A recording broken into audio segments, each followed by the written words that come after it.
Hello বন্ধুরা, আমি ঝুমা, তোমাদের হোস্ট। তোমরা দেখছো ঝুমা স্টেপ আপ স্টোরি। বন্ধুরা, গতকাল রাত্রির 12টা 5 হাওড়া থেকে চক্রধরপুর এক্সপ্রেস ধরে আমরা চলে এসেছি পুরুলিয়াতে। পুরুলিয়ার এই পুঞ্চাতেই আমরা গতকাল একটা বিশেষ কাজে এসেছি। সেই কাজটা সম্পূর্ণ হয়েছে। আজ সকালে আমরা ব্রেকফাস্ট সেরে বেরিয়েছি গ্রাম পরিদর্শন করতে। আর বন্ধুরা, এই পুঞ্চাতে এই যে জৈন টেম্পলটাতে যেটাতে আমরা এসেছি সেটা দেখে সত্যি আমরা মুগ্ধ। পাকবিড়রার এই ডিটেলস ভিডিও আমার চ্যানেলে অলরেডি আমি আপলোড করেছি, তোমরা চাইলে দেখে নিতে পারো। আর ব্লগটার শুরু থেকে শেষ পর্যন্ত সঙ্গে থেকো বন্ধুরা। যারা নতুন বন্ধু, প্রথমবার ব্লগটা দেখছো, আমার চ্যানেলটা সাবস্ক্রাইব করে নিও আর লাইক কমেন্ট করতে ভুলো না। গতকালের মতো আজকেও আমাদের সারথি হেমন্ত মাহাতো, ওর সঙ্গে আমরা টোটো করে ঘুরে বেড়াবো। এই পাকবিড়রা মন্দিরে ঘোরার পরে তারপরে আমাদেরকে নিয়ে যাবে। এখানে একটা কালী মন্দির রয়েছে, যেটা মা চরণ পাহাড়ি কালী মন্দির নামে বিখ্যাত। এখানে অনেক রকম শুভ কাজ হয়, শনি মঙ্গলবার পুজোও হয়, বিশেষ পুজোর ব্যবস্থা হয় এবং পাঠাবলিও হয় এখানে। সেটা আমরা নিজেরা গিয়েই দেখলাম। আজ এখান থেকে বেরিয়ে আমরা এখন যাব কালী মন্দিরে, তারপরে ওখান থেকে যাব আমরা কংসাবতী নদী দেখতে। পুঞ্চা বাজার ছাড়িয়ে পেট্রোল পাম্প থেকে আরেকটু এগিয়ে এসে আমাদের অটো এসে দাঁড়ালো। অটো এসে যখনই দাঁড়ালো, দূরে দেখতে পেলাম মন্দিরটা একটা ছোট টিলার উপরে রয়েছে।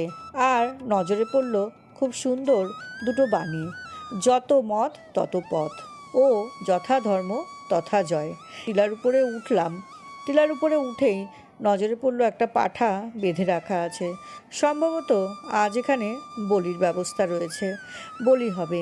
আর এখানে দেখলাম বেশ পুজোর ব্যবস্থা চলছে, কারোর হয়তো মানসিক পুজো ছিল, আজ সেই বলি হবে।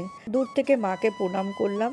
প্রণাম করে মন্দিরের চারপাশটা ঘুরে ঝটপট আমরা নেমে চলে যাব এখন কংসাবতীতে। তার কারণও রয়েছে, বেশিক্ষণ এই মন্দিরে সময় কাটাতে পারলাম না, মাকে প্রণাম করে বেরিয়ে আসলাম। তার আরও একটা কারণ, আমরা আজ চলে যাব কলকাতার জন্য। আর এই হোটেল ছেড়ে পুঞ্চা থেকে আমাদেরকে যেতে হবে বাঁকুড়ায়।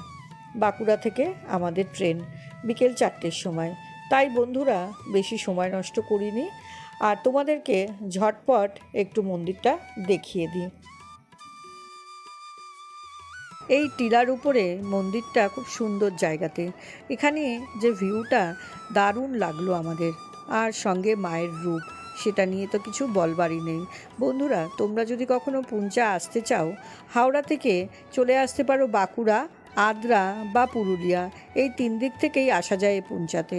এছাড়া স্প্ল্যানেড থেকে বাসের সার্ভিসও রয়েছে, তোমরা চাইলে বাসে করেও চলে আসতে পারো এই পুঞ্চায়।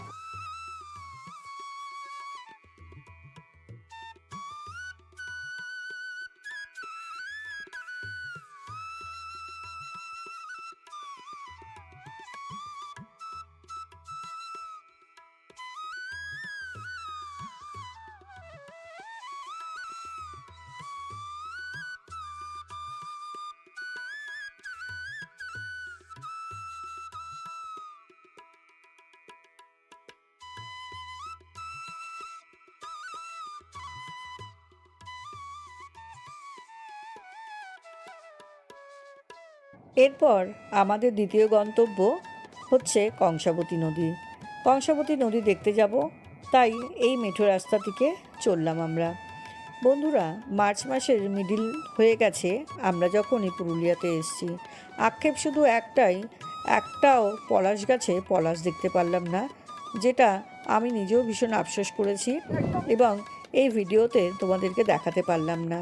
পুরুলিয়ার এই পুঞ্চা জেলাতে এসে আমি কয়েকটা জায়গা পেলাম রাস্তায়, যেখানে পলাশের জঙ্গল হয়ে রয়েছে।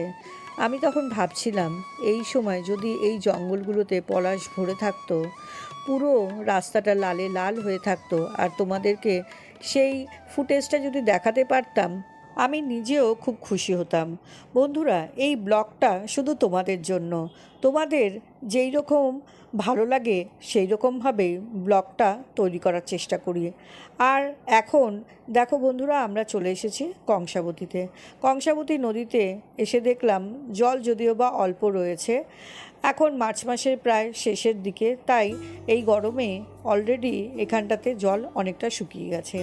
বর্ষাতে শুনলাম বেশ অনেকটাই জল উঠে যায় উপর দিকে। লোকাল লোকেরা দেখলাম এখানে স্নান করছে, মাছ ধরছে, আর কেউ কেউ দেখলাম গরু মহিষ নিয়ে এখানটাতে স্নানও করাচ্ছে। তো যাই হোক, মিলেমিশে এই কংসাবতীর পাড়টা দারুণ লাগলো। শীতকালে পিকনিকের জন্য আদর্শ জায়গা এই কংসাবতীর পাড়। আর সঙ্গে রয়েছে প্রচুর পলাশের জঙ্গল।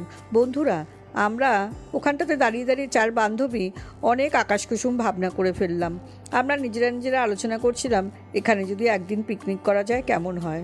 তো বন্ধুরা, শুনে সত্যিই হাসিও পাচ্ছে এখন ভেবে যে তখন আমরা খুশি হয়ে অনেক কিছুই আলোচনা করছিলাম, কিন্তু অনেকটাই দূর কলকাতা থেকে। আর যদি কখনো এরকম পিকনিক করার প্ল্যান করতেই হয় তাহলে অবশ্যই ওখানে নাইট স্টে করতে হবে। তো সঙ্গে থেকো বন্ধুরা, আশা করি এই ব্লগটা তোমরাও এনজয় করছো আমাদের সঙ্গে। ওই জায়গাটা দেখ না, কত সব গাছ, ফরেস্ট গাছ, আর ওখানে কি সুন্দর পিকনিকের জায়গা। কি সুন্দর জায়গাটা। বলো, এটা কোথায় এসছি আমরা? কোন জায়গাটা এসছি? জায়গাটা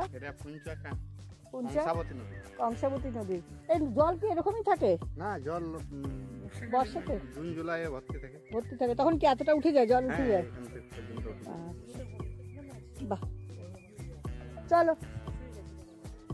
বাহ, খুব সুন্দর জায়গা। তুই যে কটা জায়গা দেখালে সত্যি ভালো দেখালে। বন্ধুরা, এখন আমরা ফিরে যাব আমাদের হোটেলে। হোটেল থেকে লাঞ্চ সেরে এখন আমরা বাঁকুড়ার উদ্দেশ্যে চলে যাব। যারা ব্লগটা দেখছো, যদি ভালো লাগে বন্ধুরা একটা লাইক কমেন্ট করে দিও।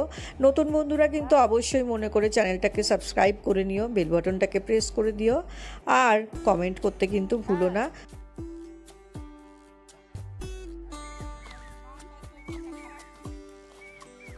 বান এসে খারাপ করে দিল। তোমার কি বাড়ি এখানেই? কোন দিকে? এদিকে বাড়ি? তোমার কি গরু নিয়ে এসেছো? এই গরু চড়াতে? কিছু কিছু ঘটনা মনে পড়লেও হাসি পায়। এই রকম একটা ঘটনা এই মুহূর্তে ঘটতে চলেছে বন্ধুরা। দেখো, তোমরা ভালো করে ফলো করলে বুঝতে পারবে। টোটোটার নিচে ইট রাখা ছিল না, তাই টোটোটা এমনি দাঁড় করিয়ে রাখা ছিল। আর এর মধ্যে যেই মুহূর্তে রত্না উঠে বসতে গেল, সঙ্গে সঙ্গে টোটোটা গড়িয়ে নিচের দিকে চলে যাচ্ছিল। বন্ধুরা, এরকম একটা মজারই ঘটনা ঘটেছিল, যদিও বা আমরা ধরে নিয়েছিলাম গড়িয়ে গেলে একটা বিপদে হতে পারতো।